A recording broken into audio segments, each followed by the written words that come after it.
budget deficit. Tonight, the board will get a clearer picture of just how deep that deficit runs, along with the district's proposed plans to address it. Fox 14 News at 9. Harrison Parker is live in East El Paso and brings us up to speed. Ysleta ISD's board meeting tonight as they try to get a better picture for the budget deficit the district faces. This year alone, the budget deficit was nearly $19 million.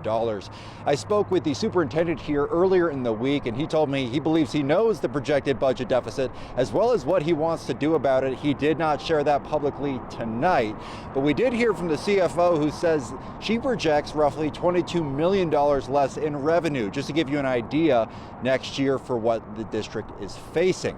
And while we didn't hear details from the district tonight, I did get a chance to speak with educators and parents, not only about the ongoing budget deficit, but also about the newest offer from the district to buy out up to 400 teachers and administrators to get them to leave their job early.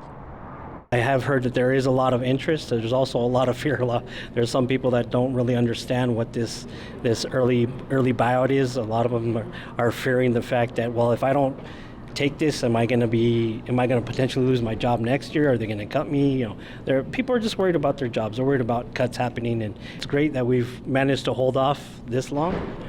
But if we're looking at it next year, then who's going to get cut? Jeffrey Sinor, president of the Ysleta Teachers Association, reacting to YISD's offer of $5,000 to up to 400 staff to leave their positions. Any full-time teacher or full-time administration staff can take the offer, and the district projects roughly 200 people will take it, which would save around $15 million.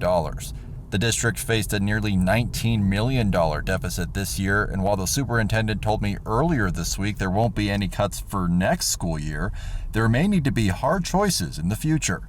I spoke with parents at tonight's district board meeting, and no parent I spoke with was aware of the budget deficit issues or the potential need for layoffs after next school year.